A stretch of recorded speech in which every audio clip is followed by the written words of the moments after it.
Durante 40 años, un secreto devoró mi fe. Un anciano intocable, una casa impecable y puertas que ocultaban lo impensable. Me dijeron: obedece, calla, ora. Hoy, desde los Naranjos de Valencia, rompo la mordaza. Lo que hicieron en nombre de Dios no fue amor, fue control. Y lo que descubrí cambia todo, para siempre. Míralo. Mi nombre es Lucía del Carmen Herrera, y durante más de 40 años viví bajo la sombra de un secreto que me consumía por dentro. Hoy, a los 65 años, desde esta pequeña casa en las afueras de Valencia, donde el aroma a azahar se cuela por las ventanas cada primavera, he decidido contar una historia que debería haber contado hace décadas. Una historia sobre fe y miedo, sobre silencio y coraje, sobre cómo una niña de 12 años aprendió que la palabra de un anciano podía ser más poderosa que su propia verdad. Todas las mañanas, cuando preparo mi café con leche en esa misma taza de porcelana azul que heredé de mi abuela Carmen, miro por la ventana hacia el naranjo del patio y recuerdo. Recuerdo cuando era una niña que creía que Dios lo veía todo, que los ancianos eran escogidos por el Altísimo, que obedecer sin cuestionar era el camino hacia la salvación. Recuerdo cuando pensaba que mi padre, José Manuel Herrera, era un hombre santo. Por las tardes de los años 70, nuestro barrio de Ruzafa se llenaba del sonido de campanas y del bullicio de familias que regresaban del trabajo. Nuestra casa, una modesta vivienda de 2 plantas con azulejos valencianos en la fachada, siempre estaba impecable. Mi madre, Mercedes, se aseguraba de que cada rincón brillara para cuando papá regresara de sus responsabilidades en el salón del reino. Él era respetado, admirado, consultado por otros fieles cuando tenían dudas espirituales. «Hija, tu padre es un regalo de Jehová para esta congregación», me decía mamá mientras doblaba la ropa limpia que siempre olía a lavanda. «Mira cómo lo buscan para pedirle consejo, cómo confían en él. Nosotras tenemos que estar a la altura de ese privilegio». Los domingos por la mañana, papá se vestía con su mejor traje azul marino, se peinaba hacia atrás con gomina y antes de salir hacia la reunión siempre me decía: «Lucía, recuerda que representas a esta familia. Jehová nos está observando siempre». Yo lo creía todo. Creía que las 3 reuniones semanales eran el momento más importante de nuestras vidas. Creía que las predicaciones de casa en casa los sábados por la mañana nos acercaban al paraíso prometido. Creía que seguir cada regla de la organización nos convertiría en dignos de la vida eterna.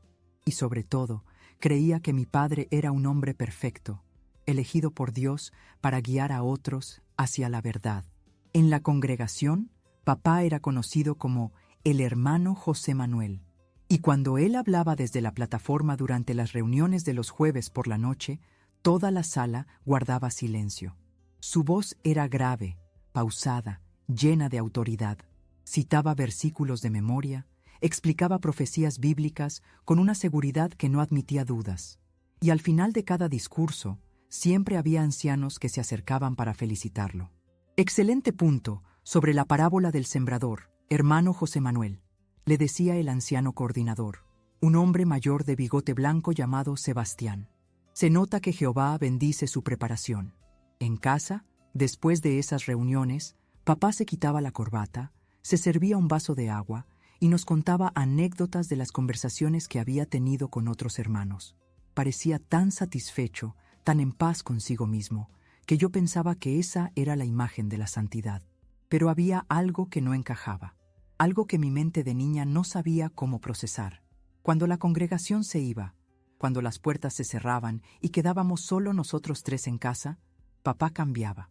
La sonrisa amable se desvanecía, la voz pausada se volvía áspera, y esa mirada que inspiraba respeto en el salón del reino se transformaba en algo que me daba escalofríos. «Mercedes, ¿por qué tardaste tanto en preparar la cena?», le preguntaba a mamá con un tono que yo nunca había escuchado que usara con los hermanos de la congregación. «¿Acaso no entiendes que tengo responsabilidades importantes? ¿Cómo voy a mantener mi espiritualidad si ni siquiera puedo tener paz en mi propia casa?». Mamá bajaba la cabeza y se disculpaba. Siempre se disculpaba. «Perdona, José Manuel. Se me hizo tarde con la colada. Ya está todo listo». Y entonces él se dirigía hacia mí. «Lucía, ven acá. Necesitamos hablar sobre tu comportamiento en la reunión. Mi comportamiento. Siempre había algo malo en mi comportamiento. Si me movía demasiado en la silla, si tosía durante una oración, si mi falda estaba 1 centímetro más corta de lo que él consideraba apropiado. Todo era motivo de corrección espiritual. La Biblia dice que los padres que aman a sus hijos los disciplinan, me explicaba mientras me llevaba hacia su estudio.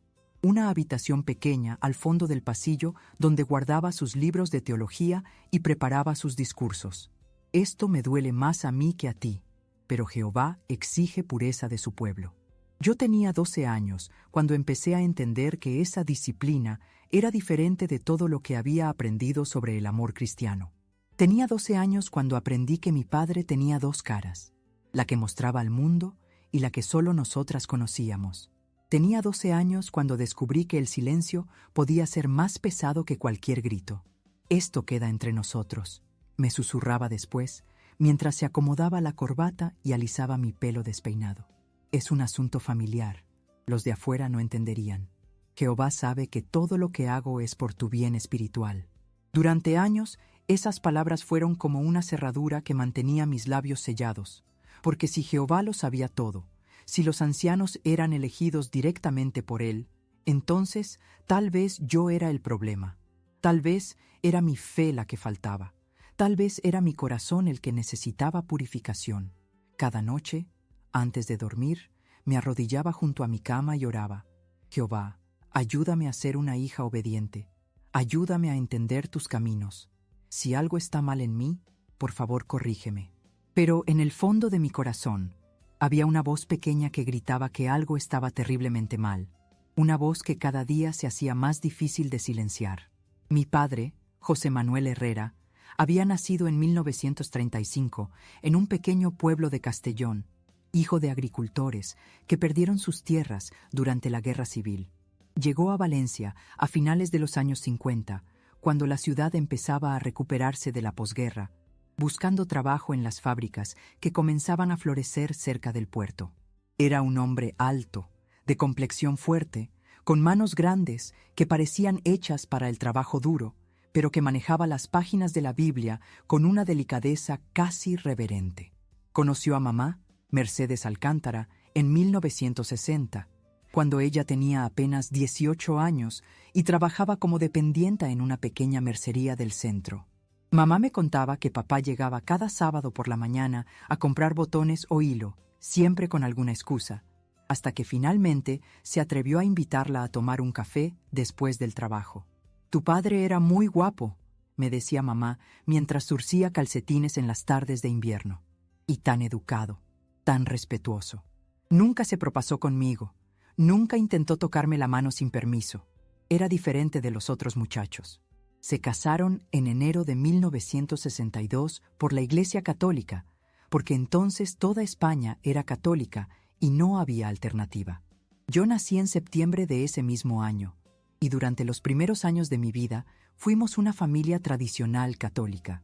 Papá trabajaba en una fábrica de muebles, mamá se quedaba en casa conmigo, y los domingos íbamos a misa en la parroquia de San Valero. Pero hacia finales de los años 60, algo cambió. Un compañero de trabajo de papá, un hombre llamado Antonio, comenzó a hablarle sobre la verdad bíblica.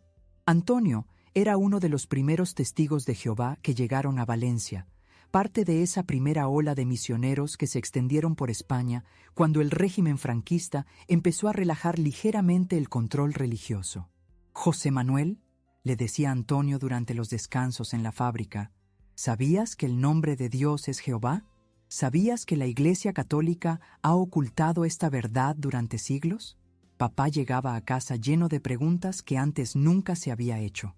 ¿Por qué los curas no se casaban si la Biblia no lo prohibía? ¿Por qué adoraban imágenes si los 10 mandamientos lo prohibían expresamente? ¿Por qué celebraban fiestas paganas como la Navidad si Jesús nunca pidió que conmemoraran su nacimiento? Mamá, educada en la obediencia absoluta a la tradición, se resistía. José Manuel, estas son preguntas peligrosas. Nuestra familia siempre ha sido católica.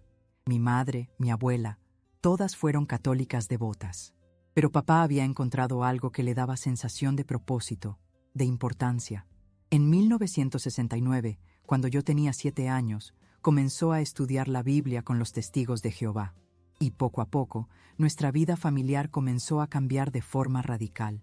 Mercedes le explicaba a mamá mientras cenábamos gazpacho en las calurosas noches de verano. Esto no es solo una religión diferente, es la verdad. Jehová ha escogido a un pueblo para predicar las buenas nuevas antes del fin de este sistema de cosas. Las palabras que usaba empezaron a cambiar. Ya no hablaba de creer, sino de saber.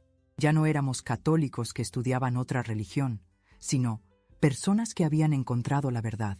Y esa verdad, según él, no admitía dudas, cuestionamientos o interpretaciones personales. Mamá, que toda su vida había sido una mujer silenciosa y complaciente, encontró en esta nueva fe una estructura que reforzaba su tendencia natural a la sumisión. La esposa debe estar sujeta al marido en todo, citaba papá directamente de Efesios, como la congregación está sujeta a Cristo. En 1971, cuando yo tenía 9 años, papá se bautizó como testigo de Jehová en una asamblea que se celebró en un polideportivo de las afueras de Valencia. Recuerdo ese día porque fue la primera vez que vi a papá llorar. Lágrimas de felicidad, decía, porque finalmente había encontrado su lugar en el propósito de Dios. Mamá se bautizó 6 meses después, no tanto por convicción personal, sino porque la presión social dentro de la congregación hacía imposible que la esposa de un hermano tan dedicado permaneciera en el mundo. Yo era demasiado pequeña para bautizarme, pero ya había comenzado a asistir a todas las reuniones, a participar en la predicación de casa en casa, a memorizar versículos bíblicos. Para 1973, papá había sido nombrado siervo ministerial, el primer paso hacia responsabilidades más importantes dentro de la organización. Era un hombre meticuloso, trabajador, capaz de preparar discursos que impresionaban a los ancianos más experimentados. Su transformación de obrero de fábrica a líder espiritual parecía demostrar que Jehová realmente bendecía a quienes se dedicaban completamente a su servicio. Hermano José Manuel, le decía el anciano Sebastián después de las reuniones. Su discurso sobre la paciencia de Job fue excepcional. Se nota que dedica tiempo real a la preparación. Y papá se hinchaba de orgullo. En casa nos contaba cada detalle de los elogios que había recibido, de las responsabilidades adicionales que le habían asignado, de cómo otros hermanos buscaban su consejo para asuntos espirituales. Pero mientras su reputación en la congregación crecía, algo más siniestro comenzaba a desarrollarse en la privacidad de nuestro hogar. La autoridad que ejercía sobre la familia ya no era solo la del padre tradicional español de los años 70, sino la del representante directo de Dios en la tierra. Lucía, me decía cuando llegaba del trabajo y me encontraba haciendo los deberes en la mesa de la cocina. Ven acá, necesitamos repasar tu presentación para la Escuela del Ministerio Teocrático de mañana. La Escuela del Ministerio Teocrático era un programa educativo semanal donde los miembros de la congregación practicaban habilidades para la predicación. Las niñas y mujeres participábamos en representaciones teatrales basadas en situaciones bíblicas o en demostraciones de cómo predicar de casa en casa. Recuerda, me instruía mientras revisaba mis notas escritas a mano en un cuaderno escolar, que una mujer cristiana siempre debe ser modesta, sumisa y respetuosa. Tu voz no debe ser demasiado alta. Tu postura debe mostrar humildad y nunca debes parecer que estás enseñando a un hombre.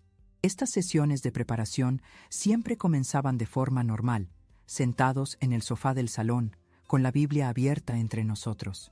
Pero gradualmente, imperceptiblemente, la dinámica cambiaba. Sus manos, que al principio solo pasaban las páginas del libro, comenzaban a posarse en mis hombros, en mi espalda, en lugares donde una niña de 10, 11, 12 años empezaba a sentir que algo no estaba bien. Esto es parte de tu educación cristiana, me susurraba cuando yo intentaba apartarme. Una hija obediente confía en la sabiduría de su padre. La Biblia dice que los padres que aman a sus hijos los disciplinan. La palabra disciplina se convirtió en un código que solo nosotros entendíamos.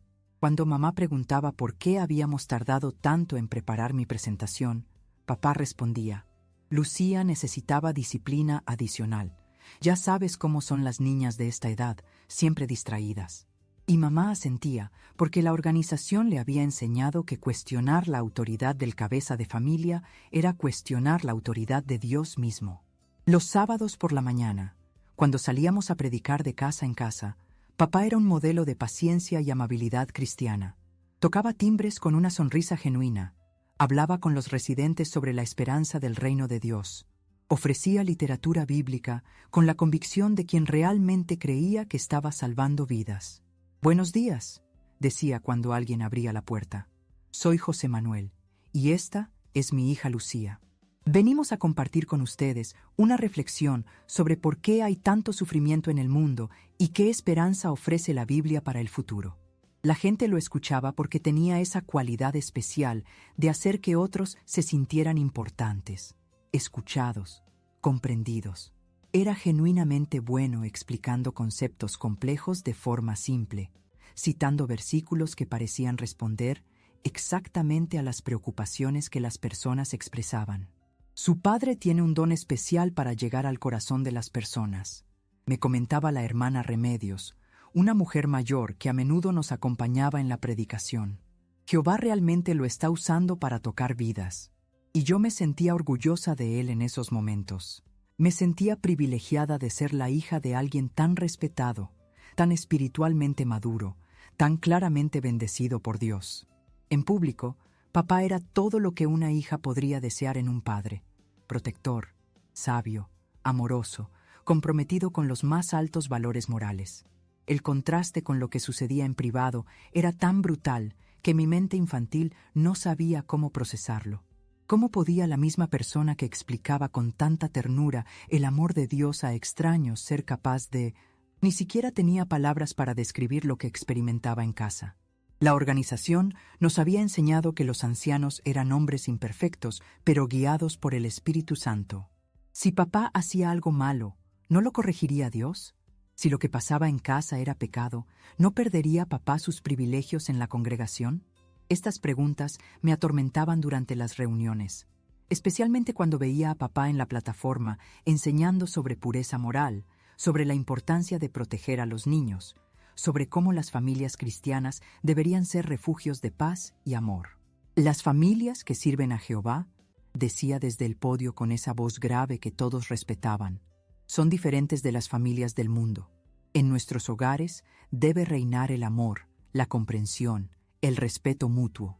Y toda la congregación asentía, incluyendo mamá, que lo miraba con admiración desde la audiencia, sin saber que esas mismas manos que sostenían la Biblia con tanta reverencia se convertían en instrumentos de terror cuando se apagaban las luces de nuestro hogar.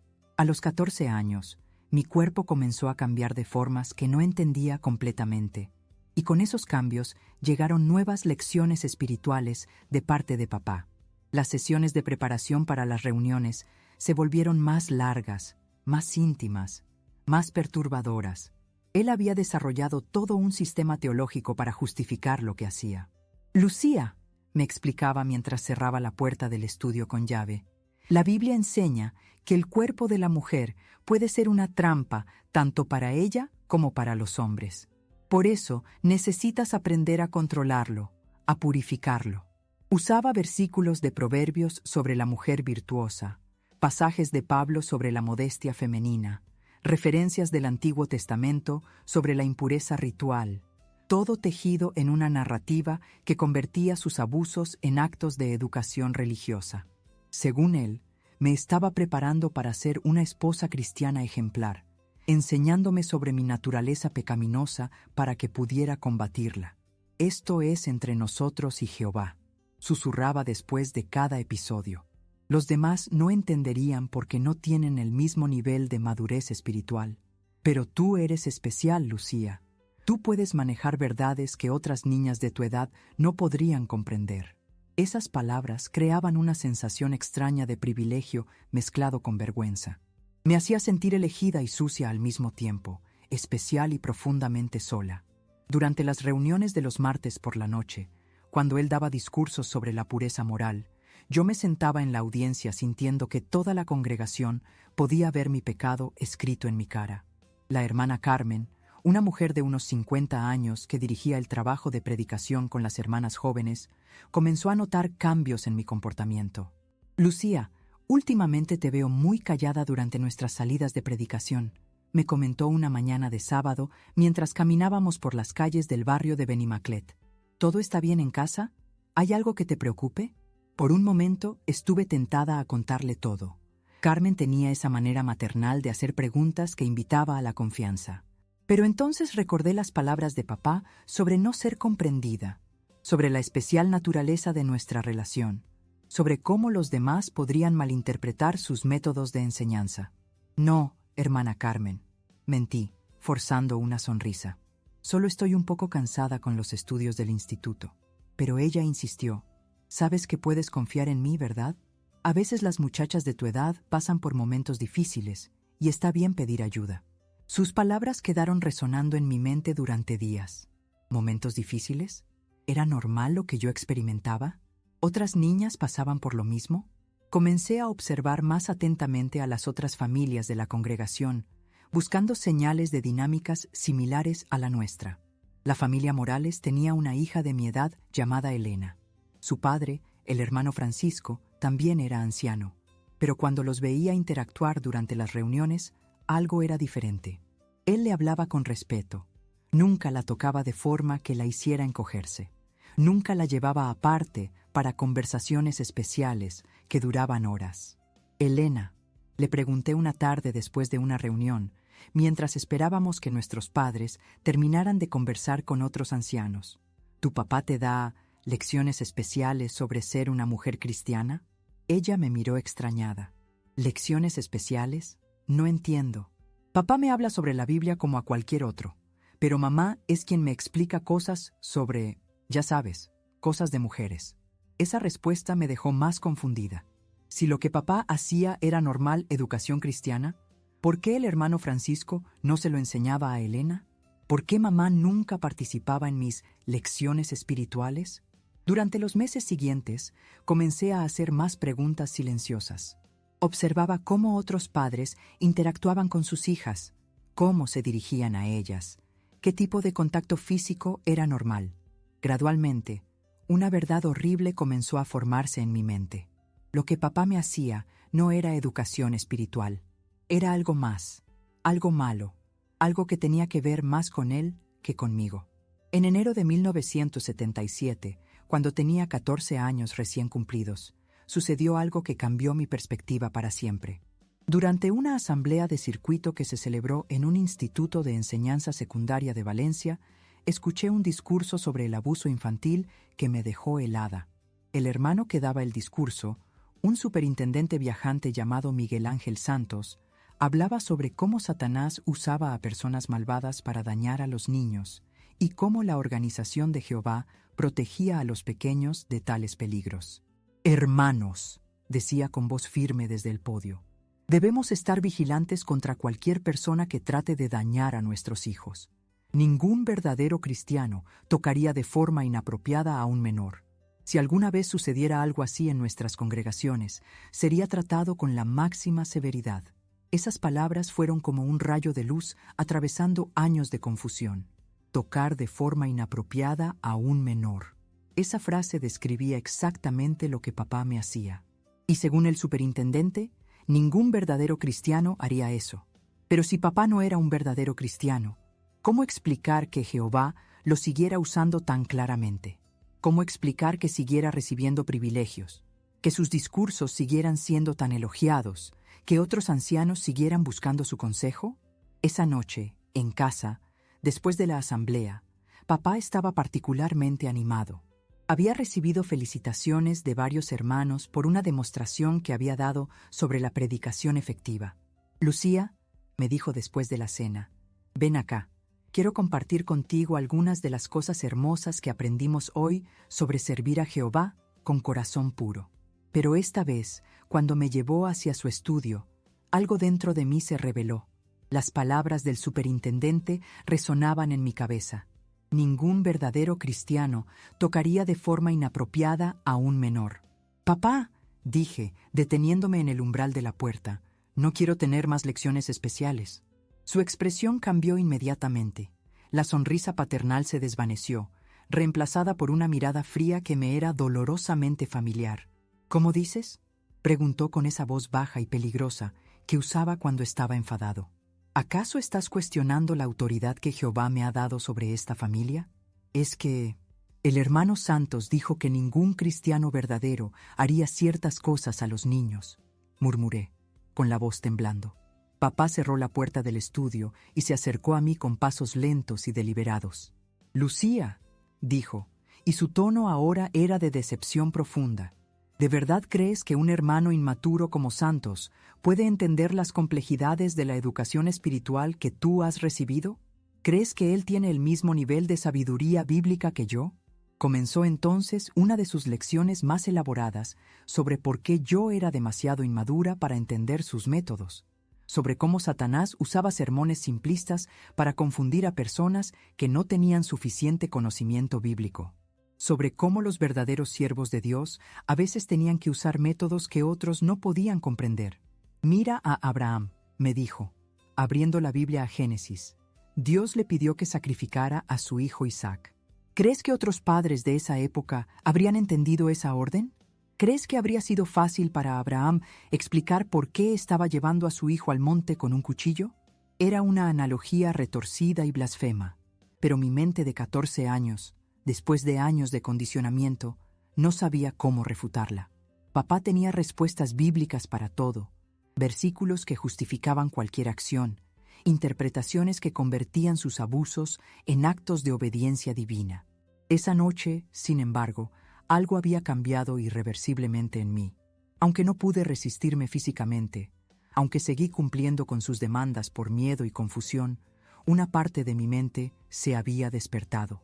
Comencé a ver las contradicciones en sus enseñanzas, los agujeros en su lógica, la diferencia entre lo que predicaba públicamente y lo que practicaba en privado. Durante los meses siguientes, desarrollé estrategias para evitar estar a solas con él. Me quedaba más tiempo en el instituto, me ofrecía voluntaria para ayudar en tareas de la congregación que me mantuvieran ocupada, inventaba dolores de cabeza o malestares estomacales cuando él quería tener nuestras sesiones especiales. Pero papá era persistente y creativo. Comenzó a usar sus responsabilidades en la congregación como excusas para justificar tiempo privado conmigo. Lucía necesita preparación adicional para su próxima presentación en la escuela del ministerio teocrático, le decía a mamá cuando ella preguntaba por qué nos encerrábamos en el estudio durante horas. Es una presentación compleja sobre el papel de la mujer en la congregación primitiva y requiere estudio profundo. Estoy ayudando a Lucía a prepararse para el bautismo. Es una decisión muy importante y quiero asegurarme de que comprende completamente lo que significa dedicar su vida a Jehová. El bautismo. Esa era otra presión constante. A los 15 años, la mayoría de los jóvenes testigos de Jehová ya se habían bautizado, pero yo seguía resistiéndome. Decía que quería estar completamente segura, que necesitaba más tiempo para estudiar, que quería que mi decisión fuera completamente genuina. Lucía, me preguntó el anciano Sebastián durante una visita pastoral a nuestra casa, ¿hay algo específico que te impide dar el paso del bautismo? Tus padres dicen que conoces muy bien las verdades bíblicas básicas. Esa era mi oportunidad. Sebastián era un hombre respetado. Había sido anciano durante más de 20 años. Tenía reputación de ser sabio y compasivo. Si alguien podía ayudarme, era él. Pero cuando abrí la boca para hablar, las palabras de papá resonaron en mi mente. Los demás no entenderían. Eres demasiado inmadura para explicarlo correctamente. Podrían malinterpretar mis métodos de enseñanza. No, hermano Sebastián, mentí una vez más. Solo quiero tomarme mi tiempo para estar completamente segura. Él asintió comprensivamente. Es admirable que quieras ser tan cuidadosa con una decisión tan importante. Pero recuerda que Jehová también aprecia la fe simple de un corazón sincero. Después de que Sebastián se fuera, papá me llevó aparte. Estoy orgulloso de ti, me dijo con una sonrisa que no llegaba a sus ojos. Demostraste sabiduría al no mencionar nuestras conversaciones especiales. Algunos hermanos no están preparados para entender métodos de enseñanza tan avanzados. Pero yo ya no creía en sus justificaciones. La semilla de duda que había plantado el discurso del superintendente Santos había crecido hasta convertirse en certeza. Lo que papá me hacía estaba mal, era pecado, era abuso, sin importar cómo lo envolviera en lenguaje bíblico. El problema era que no sabía qué hacer con esa certeza. ¿A quién podía contarle? ¿Quién me creería? Papá era respetado, admirado, considerado un modelo de rectitud cristiana. Yo era solo una adolescente confundida, con una reputación de ser espiritualmente inmadura, porque no me había bautizado. Comencé a buscar libros en la biblioteca del instituto sobre temas relacionados con el abuso, pero todo lo que encontraba hablaba sobre extraños peligrosos o sobre familias obviamente disfuncionales. No encontraba nada sobre padres respetados que usaran la religión para justificar sus crímenes. En mayo de 1977 sucedió algo que me dio una pista sobre cómo proceder. Una compañera de clase llamada Ana me contó que sus padres se estaban divorciando porque su madre había descubierto que su padre tenía una aventura amorosa. Lo peor, me confió Ana durante el recreo, es que papá es muy respetado en su trabajo. Todos piensan que es un hombre ejemplar. Mamá dice que esa es la parte más difícil, que nadie le cree cuando cuenta la verdad sobre cómo es él en casa. Esas palabras me impactaron profundamente. Ana había descrito exactamente mi situación, aunque en un contexto diferente. Su padre también tenía dos caras, la pública respetable y la privada destructiva. Y su madre también enfrentaba el problema de no ser creída cuando contaba la verdad. ¿Cómo logró tu madre que la gente le creyera finalmente?, le pregunté. Consiguió pruebas, respondió Ana. Cartas, fotografías, testimonios de personas que habían visto cosas extrañas. Al principio nadie quería creerle, pero cuando presentó evidencia suficiente, ya no pudieron negarla. Pruebas, evidencia. Esas palabras se quedaron conmigo durante días. ¿Qué tipo de pruebas podía conseguir yo? ¿Cómo podía documentar algo que sucedía en privado, algo que papá se cuidaba mucho de que nadie más viera? Comencé a prestar atención a detalles que antes había ignorado. Las excusas específicas que papá usaba para justificar nuestro tiempo a solas.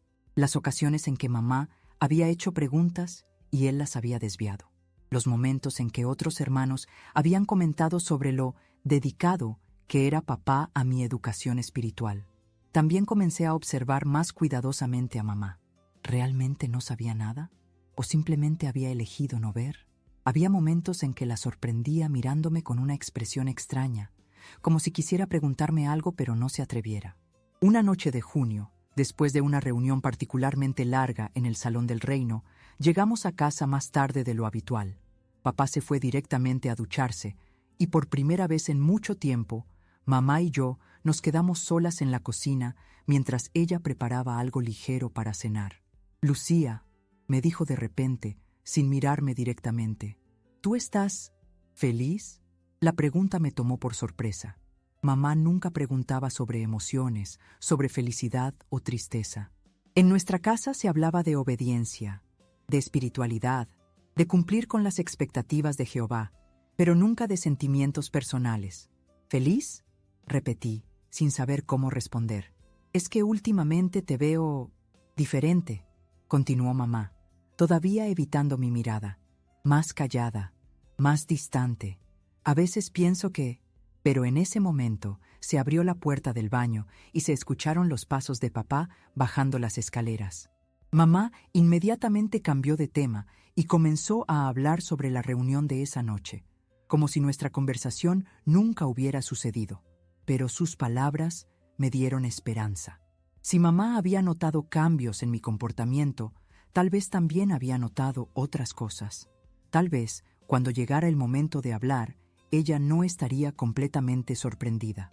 La oportunidad llegó de una forma que nunca había anticipado. El momento que había estado evitando durante años llegó de la manera más inesperada. Era un sábado de agosto de 1977, sofocante como solo pueden ser los veranos valencianos. La congregación había organizado una actividad especial de predicación en la playa de la Malvarrosa, dirigida especialmente a los turistas que visitaban la ciudad durante las vacaciones. Papá había sido asignado para supervisar el grupo de hermanas jóvenes, lo que significaba que pasaría el día trabajando directamente conmigo y con otras 3 muchachas de mi edad, Elena Morales, Carmen Ruiz y una chica nueva llamada Isabel García, cuya familia se había mudado recientemente a Valencia desde Alicante. Hermanas, nos había dicho papá esa mañana mientras esperábamos el autobús que nos llevaría a la playa. Hoy tenemos una oportunidad especial de dar testimonio a personas que tal vez nunca han escuchado la verdad. Quiero que trabajen en parejas, y yo las acompañaré rotando entre los grupos para asegurarme de que reciban la orientación necesaria. Todo comenzó normalmente. El sol brillaba intensamente sobre la arena dorada, las familias extendían sus toallas y montaban sombrillas, y nosotras nos acercábamos respetuosamente a las personas para ofrecer revistas La Atalaya y Despertad, iniciando conversaciones sobre la esperanza bíblica para el futuro de la humanidad. Durante la primera hora, trabajé en pareja con Elena, y papá nos supervisó desde cierta distancia, acercándose ocasionalmente para ayudarnos cuando encontrábamos personas particularmente interesadas en nuestro mensaje. Todo parecía perfectamente normal y apropiado. Pero después del almuerzo, cuando el calor era más intenso y muchos de los bañistas habían buscado refugio bajo las sombrillas, papá decidió reorganizar los grupos. «Lucía», me dijo, «ven conmigo. Quiero que trabajemos juntos en la zona más alejada de la playa, donde hay menos gente, pero posiblemente personas más receptivas a una conversación espiritual profunda». Isabel García, que había estado observando las dinámicas del grupo durante toda la mañana, con la perspicacia natural de alguien nuevo que aún no se había acostumbrado a las rutinas establecidas, hizo una observación que cambiaría todo. «Hermano José Manuel», dijo con esa cortesía cautelosa que los nuevos miembros siempre mostraban hacia los ancianos establecidos, ¿no sería más apropiado que Lucía trabajara con una de nosotras? En mi congregación anterior, los hermanos varones siempre trabajaban con otros hermanos y las hermanas con hermanas. La pregunta era completamente razonable, incluso bíblicamente apropiada según las normas estrictas de la organización sobre la interacción entre géneros. Pero vi cómo el rostro de papá se endurecía casi imperceptiblemente. «Hermana Isabel», respondió con esa voz controlada que yo conocía también, «agradezco su observación, pero Lucía es mi hija y requiere orientación especial en su desarrollo espiritual. Como su padre y como anciano, tengo la responsabilidad de supervisar personalmente su entrenamiento en el ministerio». Isabel asintió, pero noté que intercambió una mirada rápida con Elena, como si algo en la respuesta de papá no la hubiera convencido completamente. Durante la siguiente hora, mientras papá y yo nos alejábamos del grupo principal para trabajar en la zona menos poblada de la playa, sentí una ansiedad creciente. Estábamos solos, lejos de las otras hermanas, y aunque había otras personas alrededor, ninguna lo suficientemente cerca como para observar nuestras interacciones detalladamente.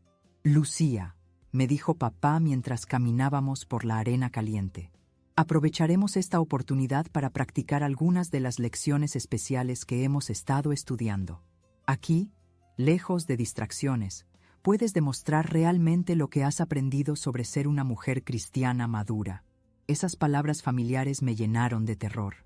Incluso allí, en público, bajo el sol brillante y rodeados de familias de vacaciones, papá estaba encontrando la manera de continuar con sus enseñanzas especiales. Se detuvo junto a una zona de rocas que proporcionaba cierta privacidad visual, fingiendo buscar algo en su bolsa de literatura. «Ven acá», me dijo en voz baja. «Necesitamos repasar tu presentación para la próxima reunión». Pero esta vez, algo dentro de mí se rompió definitivamente. Tal vez fue estar fuera del ambiente controlado de nuestra casa. Tal vez fue la pregunta de Isabel que había expuesto la anormalidad de nuestra situación. Tal vez fue simplemente que había alcanzado mi límite después de años de silencio. «No», dije, y mi propia voz me sorprendió por lo firme que sonó. Papá me miró con esa expresión peligrosa que siempre precedía a sus sermones sobre obediencia y sumisión. «¿Cómo has dicho?», preguntó acercándose un paso hacia mí. «He dicho que no», repetí, esta vez más fuerte. «No quiero más lecciones especiales. No quiero que me toques más. Lo que haces está mal, y lo sabes». Por primera vez en mi vida, vi miedo en los ojos de papá. No la expresión controlada de decepción que usaba habitualmente, sino miedo genuino de que su secreto pudiera ser descubierto. «Lucía», dijo, mirando nerviosamente hacia donde estaban las otras hermanas. No sabes lo que estás diciendo. El sol te ha afectado. Estás confundida. No estoy confundida, repliqué, sintiendo una fuerza que no sabía que poseía. Sé exactamente lo que has estado haciéndome durante años, y sé que está mal, sin importar cómo trates de justificarlo con versículos bíblicos. Papá intentó acercarse más, pero di un paso atrás y levanté la voz lo suficiente como para que cualquier persona cercana pudiera escucharme. No te acerques más, dije claramente. No me toques. En ese momento, Isabel García apareció desde detrás de unas rocas cercanas. Más tarde me enteraría de que había estado observando desde cierta distancia, preocupada por la propiedad de que un anciano trabajara a solas con una joven, incluso si era su hija. ¿Todo está bien aquí?, preguntó Isabel, mirando alternativamente mi cara obviamente alterada y la expresión tensa de papá. Sí, todo está perfectamente bien, respondió papá rápidamente, recuperando su compostura habitual. Lucía simplemente se sintió un poco mareada por el calor, pero Isabel me miró directamente a los ojos y preguntó: «¿Lucía? ¿Estás bien?». Esa pregunta simple, hecha con genuina preocupación por alguien que apenas me conocía, pero que se había tomado la molestia de venir a verificar mi bienestar, fue la gota que derramó el vaso. «No», dije, y mi voz se quebró. «No estoy bien». Y por primera vez en 5 años, frente a una testigo, frente a alguien que no era parte de la dinámica familiar que había mantenido mi silencio, dije la verdad. Mi padre me ha estado abusando sexualmente durante años y usa su posición como anciano para justificarlo y mantenerme callada. Las palabras salieron como un torrente imparable. Years de silencio forzado se rompieron en un momento bajo el sol valenciano, con las olas del Mediterráneo como banda sonora de mi liberación. Isabel se quedó paralizada por un momento, procesando lo que acababa de escuchar. Papá palideció visiblemente y comenzó a balbucear protestas sobre mi desequilibrio mental, sobre la presión del calor, sobre cómo Satanás estaba usando mi inmadurez espiritual para crear problemas donde no los había. Pero Isabel no le prestó atención. Se acercó a mí, puso una mano protectora en mi hombro y dijo con una firmeza que no admitía discusión: «Vamos a buscar a las otras hermanas ahora mismo, y luego vamos a hablar con los ancianos de la congregación». Papá intentó una última maniobra de control. «Isabel, usted no entiende las complejidades de esta situación familiar. Como anciano, yo puedo manejar...». «Hermano José Manuel», lo interrumpió Isabel con una autoridad que me sorprendió viniendo de alguien tan joven. «Usted no va a manejar nada. Esto es un asunto para toda la hermandad, no para ser resuelto en privado». Y en ese momento, mientras caminábamos de vuelta hacia donde estaban Elena y Carmen, supe que mi vida había cambiado para siempre. El secreto que había cargado durante tantos años finalmente había salido a la luz. El viaje de regreso desde la playa fue tenso y silencioso. Isabel había insistido en que nos fuéramos inmediatamente y había organizado que Elena y Carmen viajaran con nosotras en el mismo autobús mientras papá regresaba en otro vehículo con otros hermanos. Durante todo el trayecto, Isabel se sentó a mi lado, creando una barrera protectora entre papá y yo.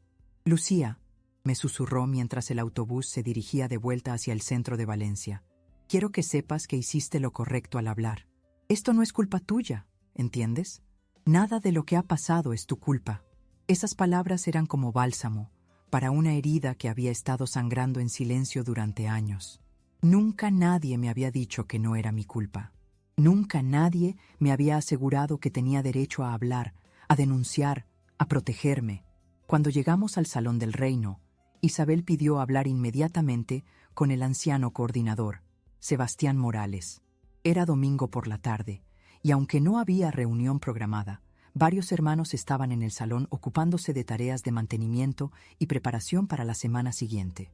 «Hermano Sebastián», dijo Isabel con una seriedad que llamó la atención de todos los presentes, «necesito hablar con usted sobre un asunto muy grave que involucra al hermano José Manuel y su hija Lucía».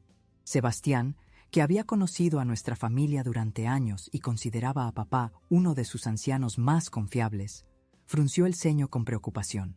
«Por supuesto, hermana Isabel, pasemos a la oficina de los ancianos». Pero Isabel negó con la cabeza. «Creo que esta conversación debe incluir a todos los ancianos disponibles». Es demasiado seria para manejarla de forma individual.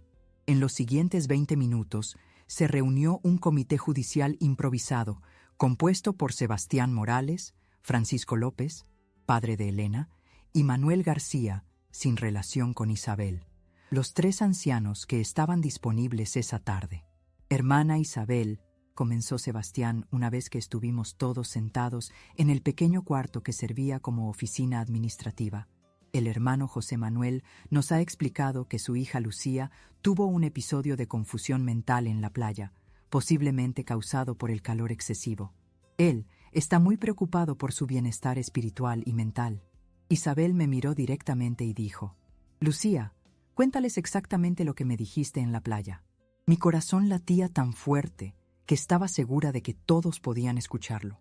Durante años había imaginado este momento.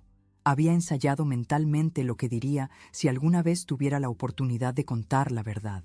Pero ahora que estaba aquí, frente a 3 hombres respetados de la congregación, las palabras parecían atorarse en mi garganta. «Tómate tu tiempo», me animó Isabel suavemente. «Solo di la verdad». Respiré profundamente y comencé. «Mi padre ha estado abusando sexualmente de mí desde que tengo 12 años. Usa sus responsabilidades como anciano y sus conocimientos bíblicos para justificar lo que hace, diciendo que son lecciones especiales sobre ser una mujer cristiana». El silencio que siguió fue ensordecedor. Los 3 ancianos se miraron entre sí con expresiones de shock y confusión. Francisco López fue el primero en hablar. «Lucía», dijo con voz cuidadosa, «estas son acusaciones muy serias. ¿Estás completamente segura de lo que estás diciendo?» «Completamente segura», respondí, sintiendo que mi voz se volvía más firme con cada palabra. «Ha estado pasando durante años, siempre cuando estamos solos, siempre justificado como educación espiritual». Sebastián se aclaró la garganta. «Hermana Lucía, entendemos que las relaciones familiares pueden ser complicadas y que a veces los métodos disciplinarios de los padres pueden ser malentendidos por...». «No son métodos disciplinarios», lo interrumpí, sorprendiéndome a mí misma por mi audacia. «Es abuso sexual. Él me toca de formas que sabe que están mal y usa versículos bíblicos para convencerme de que es normal». Isabel intervino. «Hermanos, creo que debemos tomar estas acusaciones muy en serio. La hermana Lucía estaba claramente alterada cuando me contó esto, y no parecía confundida o mentalmente inestable. Parecía alguien que finalmente había encontrado el coraje para hablar sobre algo terrible». Manuel García, que había permanecido callado hasta ese momento, hizo la pregunta que yo había estado temiendo. «Lucía, ¿por qué no dijiste nada antes? Si esto ha estado pasando durante años, ¿por qué esperaste hasta ahora?». Era la pregunta que validaba todos los miedos que había tenido sobre no ser creída. «Porque mi padre me convenció de que nadie me creería», respondí. «Porque me dijo que los demás no entenderían, que eran métodos especiales de enseñanza que solo él podía comprender. Porque tenía miedo de que pensaran que estaba loca o que era una hija rebelde. Y también», añadí, sintiendo una súbita valentía, «porque él es respetado aquí, es anciano, da discursos hermosos sobre la pureza moral. ¿Quién le creería a una adolescente sobre un hombre tan respetado?». Los ancianos intercambiaron miradas incómodas. Era evidente que mi argumento había tocado un punto sensible. ¿Cómo podían reconciliar la imagen del José Manuel que conocían con las acusaciones que yo estaba haciendo? «Hermana Lucía», dijo Sebastián finalmente, «necesitamos hablar con su padre sobre estas acusaciones. Es solo justo darle la oportunidad de responder». En los siguientes minutos, papá fue llamado a la oficina.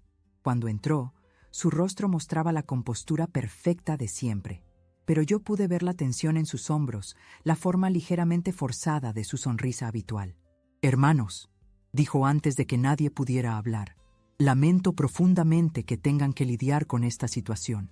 Mi hija ha estado pasando por un periodo difícil espiritualmente, y creo que la presión de la adolescencia, combinada con el calor de hoy, la ha llevado a hacer afirmaciones que no comprende completamente». Sebastián asintió comprensivamente. «Hermano José Manuel, Lucía ha hecho algunas acusaciones muy serias sobre su comportamiento hacia ella. ¿Puede explicarnos su perspectiva sobre esta situación?». Papá suspiró profundamente, adoptando la expresión de dolor paternal que yo conocía también. Hermanos, como padre cristiano, he tratado de dar a Lucía una educación espiritual completa. Esto incluye enseñarle sobre la modestia cristiana, sobre los peligros de la inmoralidad sexual, sobre cómo protegerse de las influencias mundanas. Desafortunadamente, parece que ella ha malinterpretado mis esfuerzos por proteger su pureza. Era exactamente la respuesta que yo había anticipado. Papá estaba usando la misma táctica que había perfeccionado durante años: envolver sus abusos en lenguaje espiritual, presentarse como un padre preocupado y pintarme como una adolescente confundida que había malentendido sus buenas intenciones. ¿Malinterpretado?, pregunté, sintiendo que la rabia reemplazaba al miedo. ¿Es malinterpretación cuando me llevas a tu estudio, cierras la puerta con llave y me tocas de formas que sabes que están mal? Papá me miró con una expresión de tristeza ensayada. Lucía, querida, nunca te he tocado de forma inapropiada.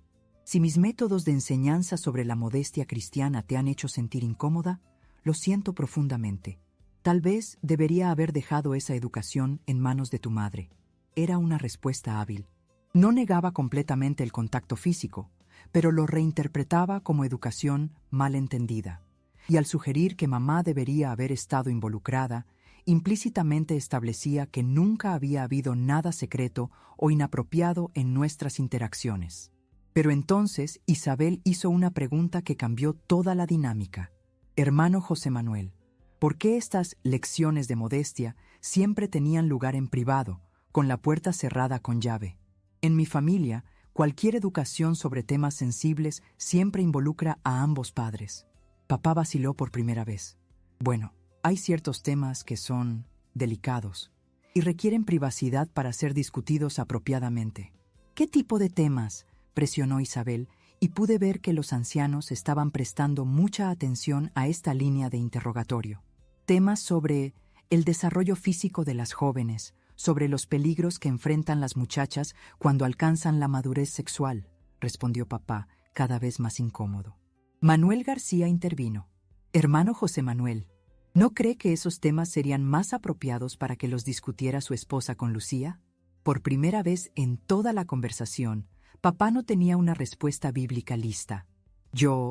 Mi esposa no tiene la misma profundidad de conocimiento espiritual para manejar temas tan complejos, dijo finalmente. Pero esa respuesta evidenció una contradicción fundamental. Si los temas eran tan complejos espiritualmente, ¿por qué no involucrar a otros ancianos? ¿Por qué mantener todo en absoluto secreto familiar? Sebastián se aclaró la garganta. Hermano José Manuel, creo que necesitamos un receso para orar y considerar esta situación cuidadosamente. Estas son acusaciones muy serias y requieren investigación completa. Por supuesto, respondió papá, recuperando algo de su compostura habitual. Entiendo completamente. Solo pido que tengan en cuenta el estado emocional de mi hija cuando evalúen sus afirmaciones. Cuando papá salió de la oficina, los ancianos se quedaron en silencio durante varios minutos.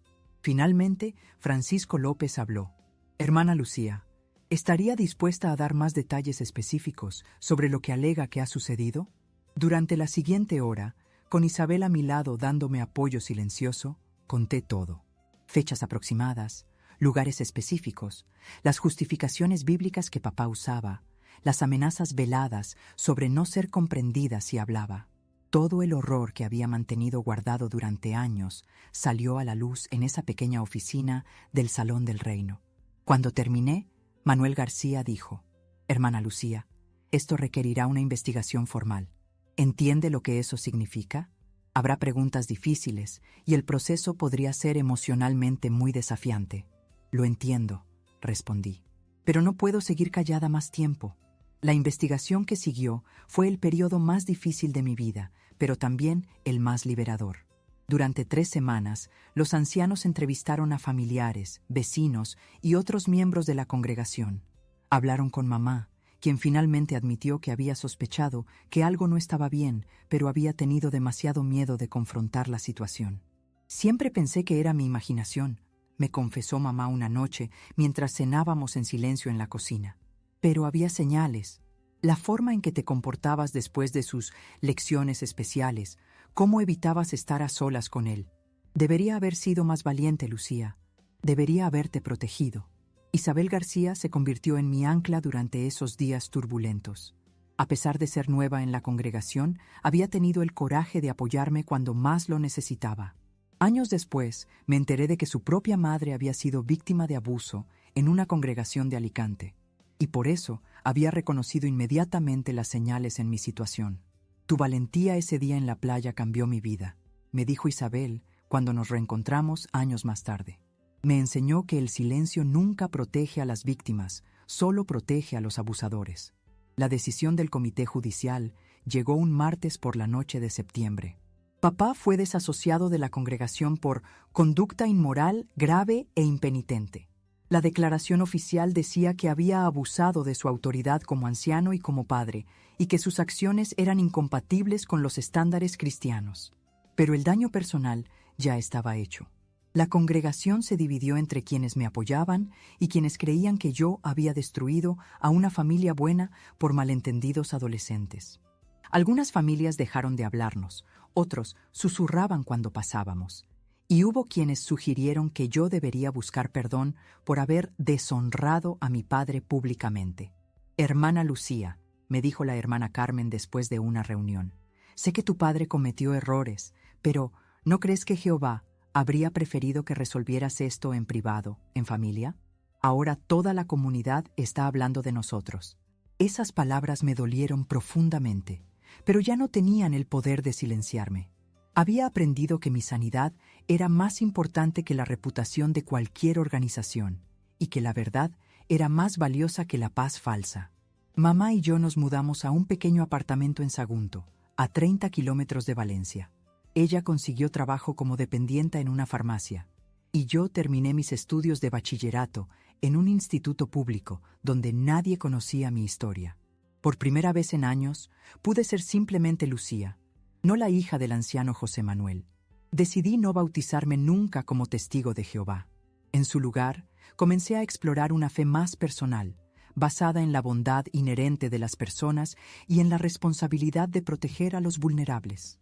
Seguí creyendo en Dios, pero ya no en organizaciones que ponían su reputación por encima del bienestar de sus miembros. A los 21 años, conocí a Miguel, un maestro de educación primaria que trabajaba con niños en riesgo social. Cuando le conté mi historia, me escuchó sin juzgar, sin intentar minimizar mi experiencia, sin sugerir que debería superarlo o perdonar y olvidar.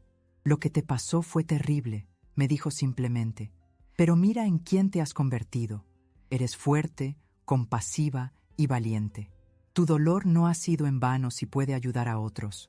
Nos casamos en 1985 y tuvimos 2 hijos, Carmen y Alejandro. Cuando fueron lo suficientemente grandes para entender, les conté mi historia de forma apropiada para su edad.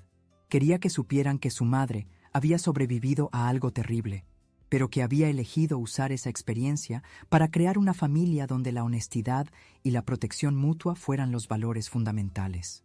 Mamá, me preguntó Carmen cuando tenía 14 años. ¿Alguna vez has hablado con tu padre desde entonces? No, le respondí. Algunas heridas son demasiado profundas para sanar con palabras, pero he encontrado paz de otras maneras. A lo largo de los años, desarrollé una pequeña práctica de acompañamiento para mujeres que habían sobrevivido a abuso religioso. Trabajaba como voluntaria con una organización local que ayudaba a víctimas de violencia doméstica, especializándome en casos donde la religión había sido usada como herramienta de control.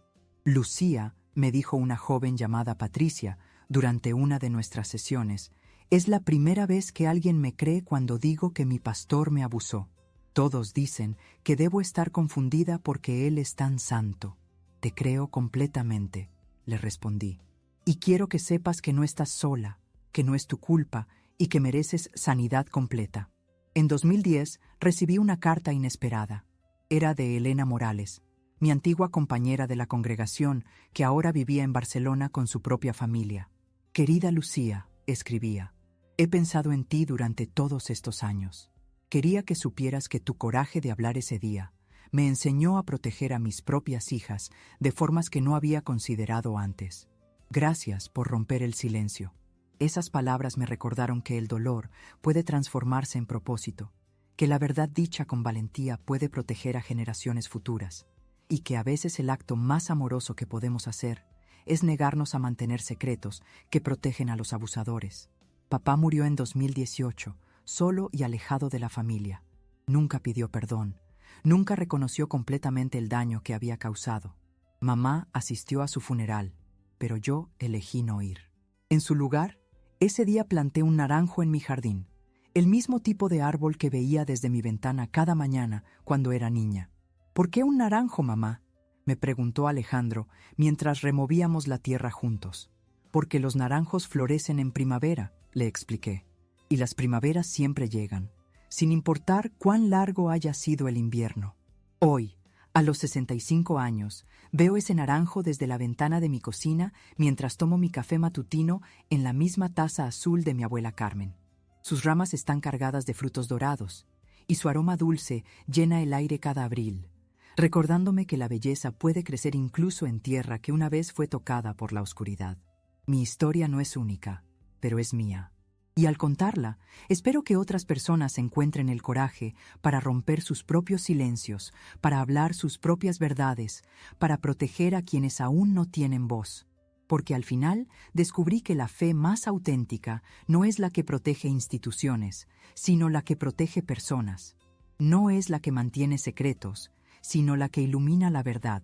No es la que exige silencio, sino la que celebra el coraje de hablar.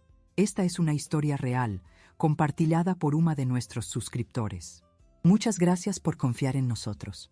Si tú también tienes una historia que te gustaría compartir, escribe en los comentarios. Estaremos muy felices de contar tu historia en nuestro canal.